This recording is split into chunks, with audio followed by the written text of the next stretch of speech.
Wow! Non! C'est quoi ce point de vue? C'est mieux encore ou pas? Peut-être j'abuse. Peut-être j'abuse de fou. Alors on va laisser un peu comme ça. Et sinon j'ai failli mourir. Voilà. C'est pas drôle. Non mais en vrai j'avais juste envie de vous raconter cette anecdote, cette histoire, ce récit, cette péripétie, cette odyssée de... J'abuse. C'est une dinguerie parce que c'est vrai que dans ma vie, je peux le dire, j'ai déjà vu la mort. Il faut en rigoler, tu vois, parce que je suis en vie et il faut savoir apprécier la vie dans toutes ses facettes, dans toute sa manière de s'exprimer. Il faut savoir l'apprécier. Mais j'ai failli crever. Ah, attends, j'ai oublié un truc. Voilà, c'est mieux. Bon, comment c'est arrivé? Vous allez le savoir, calme-toi Geoffrey. Et là, on stresse derrière ton écran, je suis en vie. Mais vous allez voir, hein, vraiment, à la fin de cette histoire, vous allez câbler sur les gens. Vraiment. Tout ça, ça commence le jour de mon anniversaire. Mais je crois, les gars, que le 3 juin 2024, je me rappellerai toute ma vie comme les prémices d'une catastrophe. Bon, je suis né le 3 juin, et le 3 juin, du coup, c'est mon anniversaire. Du coup, j'ai rien de prévu, mais j'ai mon poteau Blacko qui me dit « Frérot, viens au local !» On fait un petit truc pour toi. Moi, évidemment, je suis grave chaud, ni une ni deux, je prends ma voiture et je me dirige vers là-bas. Sur le chemin, on m'appelle. Et c'était Shiro, que vous connaissez peut-être, qui me dit « Frérot, tu fais quoi aujourd'hui ?» Je savais très bien que c'était parce qu'il venait. Il voulait faire les devinettes et tout, mais frérot, j'avais très bien compris. Qu'est-ce que tu me racontes? Pourquoi tu fais le mec mystérieux? Arrête ça te réussit pas. Voilà. On se retrouve donc dans le local. Et en vrai, bonne petite soirée. Il y avait Hassan, Blacko, Eliav, Shiro et moi du coup. Et c'était une soirée vraiment cool parce que je l'ai partagée avec des gens que j'aimais et surtout qu'à cette époque-là, j'étais pas bien. Voilà, bon, depuis, je me suis mis un coup de pied au cul et ça va mieux. Mais à cette époque-là, peut-être que le lapin qui mourait dans The Last of Us, il pouvait me mettre en PLS. Et c'est important de le préciser avant qu'il y ait que les fous dans les commentaires qui disent « t'étais bourré ». Non, on a bu 0 gramme d'alcool. Même pas une coupe de champagne pour célébrer l'anniversaire avec le gâteau. Rien. Pas d'alcool. Même si à Skip avec l'alcool la fête est plus folle, c'est pas vrai. Ils ont menti. Je sais plus c'est qui a fait ce slogan, mais il a menti. Voilà. La soirée va se terminer. Ça y est, chacun va rentrer chez soi. Il est minuit passé, c'est plus mon anniversaire. Je suis triste, il y a plus personne qui s'intéresse à moi, même pas des meufs. Avec la vidéo de la semaine dernière, vous allez vraiment croire que je suis un putain de charreau et de BDG, même si c'est vrai. Hein? Non, bref. Là, il faut que tu rentres, Mino. Donc, qu'est-ce qui se passe? Je prends ma voiture et je me dirige vers chez moi. Dans ma voiture, j'avais de quoi mettre, évidemment, les appels sur mes enceintes. Quitte main libre. Donc sur le chemin, je me fais appeler par mon pote Shiro. Lui aussi, il devait rentrer chez lui, il avait beaucoup de route, et du coup, bah, on s'accompagne sur la route, quoi. Je fais mon petit bonhomme de chemin, je conduis, je mets la 7ème et je vais à 240 sur l'autoroute. C'est pas vrai encore. Suis un peu, c'est pas vrai. Je suis quelqu'un qui respecte les limitations de vitesse. Je suis même stressé quand je suis dans la voiture de gens qui, eux, ne les respectent pas. Eh, vous avez des passagers, soyez un peu cool et chill quand vous roulez, putain. Je vais faire une pétition contre vous. Voilà, j'en ai marre. Je m'engage sur une voie rapide et je commence à accélérer. Je suis toujours évidemment en appel avec Shiro sur ma voiture et au moment où j'accélère, j'ai l'impression de sentir sur ma gauche un rapprochement d'un véhicule. Et je sais pas parce que c'est extrêmement abstrait et surtout depuis le temps je m'en souviens pas trop, mais vraiment dans ma tête, j'ai vraiment ce sentiment sans le voir que quelque chose se rapproche. Ni une ni deux, je deviens une toupie Beyblade. Le camion me tape par le côté gauche et moi je fais des toupies, des pirouettes. Beyblade, Ryuga, il avait tiré la meilleure force sur ma voiture. Des toupies sur la route. Je me fais taper de tous les sens. Et un des trucs tristes, c'est que Shiro entend tout. Aujourd'hui, dans cette vidéo, on en rigole, mais sur le moment, c'était super triste parce que le problème, c'est que Shiro m'entendait que crier et moi, j'ai dit la fameuse phrase qui fait bader. Je sens que je vais... Ah, non, là, je peux plus rigoler, là, je peux plus mettre de l'humour dedans. Vous inquiétez pas, il va revenir, hein, mais là, je peux plus. Et heureusement, les toupies s'arrêtent. J'arrête de me faire taper dans tous les sens et la toupie s'arrête. Je suis en vie, les gars. Masterclass.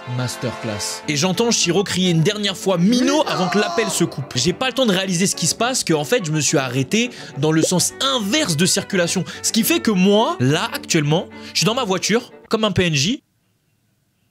C'était à peu près ça la reconstitution, mais avec un peu plus de peur. Et là, je vois devant moi une tonne de phares allumés qui arrive à vive allure sur moi, parce qu'on rappelle quand même qu'on est sur une voie rapide. Donc toutes les voitures vont minimum à 80-90 km/h. Et là, j'ai l'impression que je vais die une autre fois. Heureusement que je suis tombé sur des conducteurs aguerris qui n'avaient peut-être pas consommé et qui ont ralenti et esquivé ma voiture qui, j'avais eu la lucidité de mettre en warning. Je sors directement de ma voiture, je prends mon téléphone et je me mets derrière les rambardes de sécurité. Et je réalise à ce moment-là que l'appel avec Shiro s'est coupé parce que l'iPhone, d'ailleurs masterclass Tim Cook, t'as un goat.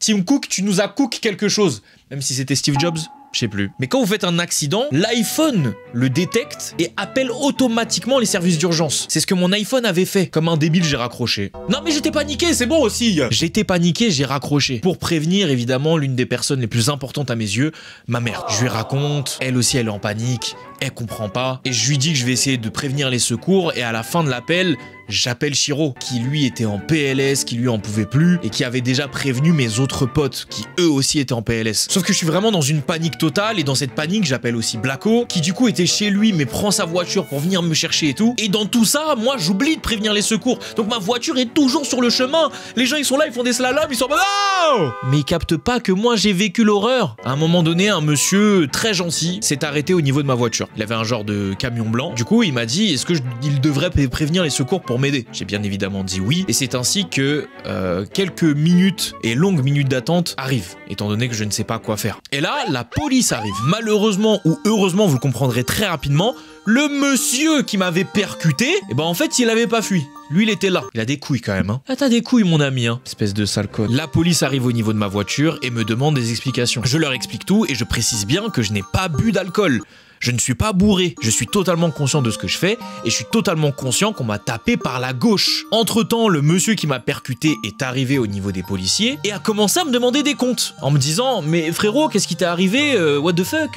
C'est toi, t'es venu me percuter et tout. » Monsieur, peut-être vous êtes âgé, vous avez déjà Alzheimer. Il va falloir consulter parce que c'est pas ce qui s'est passé du tout, monsieur. Sauf que forcément, moi je suis sous le choc. Il y a les policiers devant moi, faut que je leur raconte la version de l'histoire la plus précise possible et je commence à me dire, est-ce qu'il n'y a pas un monde où en fait c'est moi j'ai eu une déconnexion mentale et en fait le monsieur a raison et c'est moi qui lui ai foncé dedans? Mais ça n'a aucun sens parce que je sens vraiment qu'il m'a tapé par la gauche. Je raconte tout aux policiers, les policiers comprennent, ils ont ma version de l'histoire et entre temps aussi ils avaient pris le monsieur pour avoir sa version de l'histoire mais plus loin. Ce qui fait que le policier a ma version de l'histoire et me dit qu'on va devoir faire un constat mais qu'on va pas pouvoir le faire sur la route. Alors pour le coup je comprends parce que je me dis bah ça risque de faire un suraccident mais en fait c'est pas forcément la meilleure des solutions en tout cas pour le constat en lui-même parce que il y a des informations que t'oublies et surtout bah le boug on lui a dit de partir. Ah oui on lui a dit de partir mais c'est même lunaire les gars parce qu'au moment où moi je me rapproche du boug je le vois continuer à parler aux policiers et toujours évidemment dire sa version de l'histoire comme quoi c'est moi qui lui ai rentré dedans et soi-disant il a des preuves. Les preuves c'est un de ses marchepieds qui a l'air d'être cassé sauf que je sais pas s'il est cassé avant ou après ou s'il a utilisé une technique. Depuis tout à l'heure je vous mets des photos, regardez juste ma voiture, tout le côté gauche est mort. Comment tu expliques que ce soit moi qui t'ai tapé par la droite si mon côté gauche est mort? Oui parce que peut-être que là vous arrivez pas à comprendre mais lui dans ses souvenirs il disait que je l'avais tapé par la droite. Donc du coup ça pourrait concorder avec le fait que moi je suis arrivé par la gauche. Sauf que quand il a voulu me donner comme preuve que le marchepied de son camion était cassé,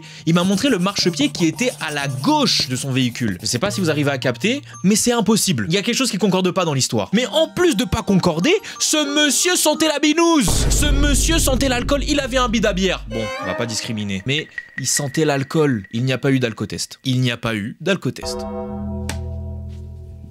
On m'a fourni une dépanneuse qui a pu m'amener un peu plus loin pour voir mon véhicule et rentrer chez moi. Entre-temps, évidemment, tous mes potes étaient au courant, dont Femi, Shiro et Blacko. Les trois, et encore une fois, je les remercie de ouf, je les aime, carrément je les suce, voilà, je le dis, voilà, j'ai pas de tabou. Sont venus pour voir évidemment comment je me portais. Au moment où mon ami Femi est arrivé, il s'est fait arrêter par les policiers qui lui ont dit de circuler. Sauf que lui, évidemment, voulait savoir si moi j'allais bien. Donc il a juste demandé si je ne peux pas aller le voir.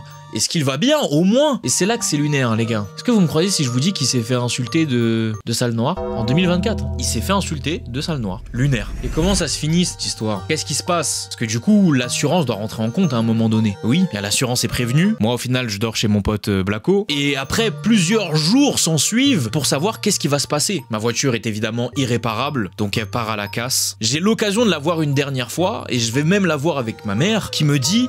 Il n'y a aucun monde où la version de l'histoire du monsieur concorde avec les dégâts de ma voiture. Tout le côté gauche de ma voiture était mort. Et d'après lui, j'ai eu après des versions de son histoire qui se sont rajoutées. D'après lui, j'aurais tapé la rambarde du côté droit.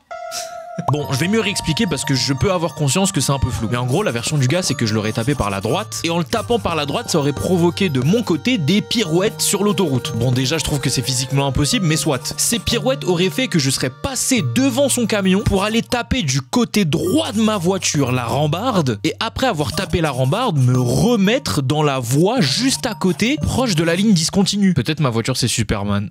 Je sais pas. C'est possible. Je sais pas si vous arrivez à suivre depuis tout ce temps, mais c'est lunaire, parce que le côté droit de ma voiture n'avait rien du tout, que mon côté gauche. Rien ne concordait. Et quand j'avais des discussions et des appels avec lui, faut voir comment il en avait rien à foutre. Étant donné que c'était pas vraiment son camion, c'était sa société qui lui prêtait, entre guillemets, donc ce n'était même pas son assurance. Lui, il avait juste à donner les informations qui s'étaient passées, et fin de l'histoire. Sauf que qui va croire moi? Qui va croire le gros noir? Ouais, j'ai commencé à tout whipping, voilà, je mélange tout. C'est du racisme. Résultat des comptes, je n'ai même pas eu gain de cause. Ma voiture a été estimée à 1000 €. Et comme l'assurance n'a pas pu déterminer qui a été vraiment le coupable, eh bien ça s'est joué à 50-50. L'assurance a gardé 500 € et m'a donné 500 €. Ce que je retiens moi dans cette histoire, c'est qu'il faut jamais rouler à côté d'un gros blanc en camion.